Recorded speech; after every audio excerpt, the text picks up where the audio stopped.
First అయితే ఇక్కడ మనము అకౌంట్ ప్రొఫైలు, నేము, లాగిన్ డేట్ అయితే క్లియర్‌గా చూడండి. అన్లాక్ ఆప్షన్ మనకి కన్ఫర్మ్ యువర్ ఐడెంటిటీ అని వచ్చింది. సో, ఐడెంటిటీ అని వచ్చింది అన్నప్పుడు ఐడీ సబ్మిట్ చేసాము. సెల్ఫీ వీడియో అడిగింది ఐడీ కార్డ్ కాకుండా. సబ్మిట్ చేసిన తర్వాత 48 అవర్స్ టైం ఇచ్చింది కానీ యాక్సెస్ లింక్ రాలేదు. సో, దాని తర్వాత లింక్ రాలేదన్నప్పుడు మళ్ళీ అకౌంట్ లాగిన్ అయ్యాము.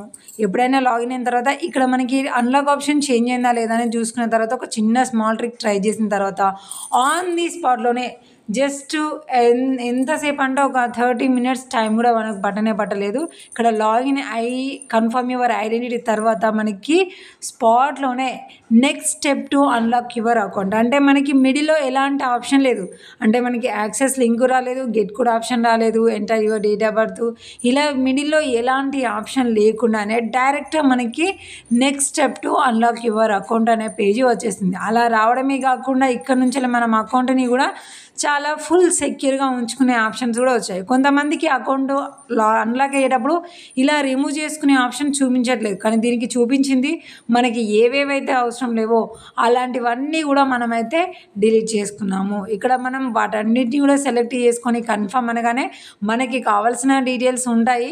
వద్దు అని అనుకున్న డీటెయిల్స్ అన్నీ కూడా రిమూవ్ అయిపోతాయి. చూడండి, you have unlocked your account. Next step to unlock your account అని క్లిక్ చేసుకోగానే ఇక్కడ సెక్యూర్ యువర్ అకౌంట్ అని చెక్ చేస్తుంది. సో, ఇక్కడ కూడా మనం ఏం చేయాల్సిన అవసరం లేదు. జస్ట్ ఆ బ్లూ కలర్ టోటల్‌గా ఫిల్అప్ అయిపోయిన తర్వాత నెక్స్ట్‌కి వెళ్ళడానికి ఆప్షన్ మనకే వస్తుంది. కానీ మీరు చూసుకున్నారు కదా, జస్ట్ మనకి కన్ఫర్మ్ యువర్ ఐడెంటిటీ అంటే యాక్సెస్ లింక్ రాలేదు అని మనం లాగిన్ అయ్యాము. లాగిన్ అయినా జస్ట్ మనం ఐడీ సబ్మిట్ చేసి యాక్సెస్ లింక్ రాలేదు అని తెలిసిన తర్వాత లాగిన్ అయినా హాఫ్ అన్ అవర్ టైంలోనే మనకైతే డైరెక్ట్గా మనకి ఫేస్బుక్ అకౌంట్ ఓపెన్ అయిపోయింది.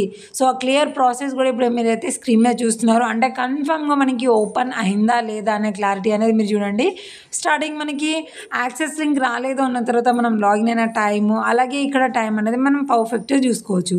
సో, టోటల్గా అన్నీ అయిపోయిన తర్వాత మనకి అకౌంట్ నేమ్ అడిగింది. ఆ నేమ్ కూడా మనం కరెక్ట్గా సెలెక్ట్ చేసుకున్న తర్వాత మన ఫేస్బుక్ అకౌంట్ అనేది టోటల్గా ఓపెన్ అయిపోయింది. సో, పర్ఫెక్ట్‌గా ఓపెన్ అవ్వడమే కాదు అన్ని ఆప్షన్స్ కూడా క్లియర్‌గా వస్తున్నాయా లేవా అనేసి కూడా మొత్తం అకౌంట్ చెక్ చేసి సో, మన ఫోన్లో లాగౌట్ అయిపోయిన తర్వాత కూడా సేవ్ అయిన దగ్గర నుంచి కూడా అకౌంట్ని టోటల్గా రిమూవ్ చేసి వాళ్ళ అకౌంట్ని వాళ్ళకైతే సెక్యూర్‌గా ఇవ్వడం అయితే జరిగింది. ఎందుకంటే మన ఫోన్లో సేవ్ అయి ఉంటే కూడా వాళ్ళు లాగిన్ అయినప్పుడు మళ్ళీ లాక్ అని కానీ లాగిన్ అప్రూవల్ కానీ లేదంటే సెక్యూరిటీ స్టెప్ అని కానీ ఇలా ఏదో ఒక ప్రాబ్లం అడిగే ఛాన్స్ ఉంది కాబట్టి అలా కూడా అడగకుండా డైరెక్ట్ అకౌంట్ని మనం చాలా క్లీన్ అండ్ గ్రీన్‌గా ఇచ్చాము. మరి ఆ ఐడీ తర్వాత అంత స్పాట్‌లో మనకి ఏ ఆప్షన్ లేకుండా అకౌంట్ ఓపెన్ అవ్వడానికి మనం చేసిన ఆ ట్రిక్ ఏంటి అనేది మీకు కూడా కావాలంటే నెక్స్ట్ వీడియోలో చెప్తాను. సో, తప్పకుండా ఆ వీడియో చూసి మీ ప్రాబ్లమ్ కంపల్సరీగా సాల్వ్ చేసుకోండి.